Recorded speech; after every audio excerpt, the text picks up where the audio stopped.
নমস্কার বন্ধুরা, আমি সুস্মিতা চলে এলাম তোমাদের সামনে আজকে আবার রান্নার রেসিপি শেয়ার করতে। তা কী রান্না করছি জানতে হলে তো তোমাদের পুরো ভিডিওটা দেখতে হবে স্কিপ না করে।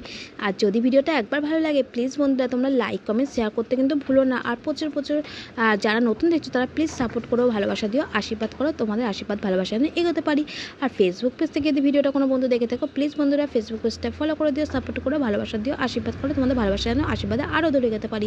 আজকে করছিলাম কিন্তু এই দেখো এই ধরনের মাংসগুলো কারা পছন্দ করো একটু কমেন্ট করে জানিও তো।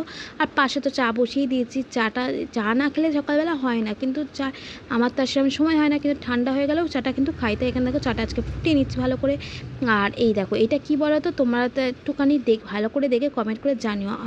কী বলো তো, আজকালকার যুগে যদি তুমি মুখ বুঝে সহ্য করতে পারো তো ভালো, আর তুমি যদি না সহ্য করতে পারো তুমি এই যে থাকবে, আর নাহলে সেখানে টিকে যাবে, আর নাহলে পৃথিবী থেকে চলে যেতে হবে। এটাই হচ্ছে বাস্তব, জানো তো।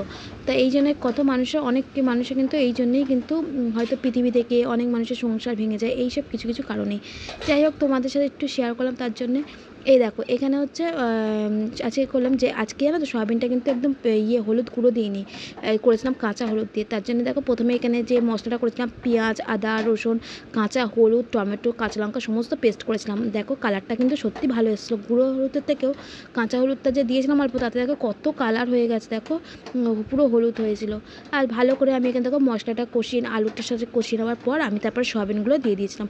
আর সয়াবিনগুলো না আমি ভাজি না, কারণ না ভেজে যদি এরকম করে রান্না করি না সয়াবিনগুলো খেতে খুব টেস্ট হয়, ভেতরে যখন ঝোলটা ঢোকে খুব নরমও হয় আর খেতেও ভালো লাগে, যার জন্য আর ভাজি না। ছেলে এরমই পছন্দ করে, ভাজতে একটুখানি শক্ত হয় তো ওই জন্য খেতে চায় না।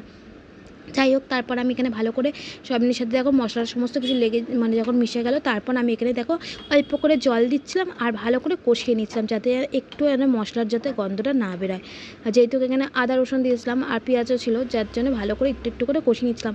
আর একটু সামান্য না চিনিও দিয়েছিলাম, তোমারটা মনে হয় তোমাদের সাথে শেয়ার করতে ভুলে গেছি। আর এই দেখো এখানে ভালো চিনিটা দিলে কী বলতো, একটা কালারটা একটা সুন্দর কালারও হয় আর টেস্টও হয়, একদম সামান্য। তারপর দেখো এখানে আমি একটু জল দিয়ে দিলাম। ফাইনালি কিন্তু সয়াবিন রেডি। তা কেমন হয়েছে বলো তো তোমরা একটু কমেন্ট করে জানি তো সয়াবিনটা ভালো হয়েছে না খারাপ হয়েছে। আর এই দেখো আজকে করেছিলাম টমেটো ডাল, এতে একটু ধনেপাতা থাকলে খুবই ভালো হতো, কিন্তু ছিল না, কি করব, শুধু টমেটো ডালই করলাম। আর একটু চাটনিটা কদিন ধরে ইচ্ছা করছিল চাটনি করবো, তাই এই জন্য আজকে টমেটো চাটনিটাই করলাম। তা আজকে লাঞ্চে কিন্তু একদম সিম্পল করেছিলাম, যেটা হচ্ছে টমেটো চাটনি, ডাল আর সয়াবিন, একদম পরিষ্কার অল্প করে রান্না করেছিলাম। আর ছিল ভাত সাথে, এটাই আজকে লাঞ্চে দিয়ে দেবো। তা কেমন হয়েছে আজকে লাঞ্চটা অবশ্যই কিন্তু তোমরা কমেন্ট করে জানিও বন্ধুরা। দেখা হবে নেক্সট ভিডিওতে, সবাই খুব ভালো থাকবেন, সুস্থ থাকবেন, আজকের মতো টাটা। আর তোমরাও আজকে লাঞ্চে কে কী রান্না করলে অবশ্যই কিন্তু ঝটপট কমেন্ট করে জানিও বন্ধুরা। Bye bye.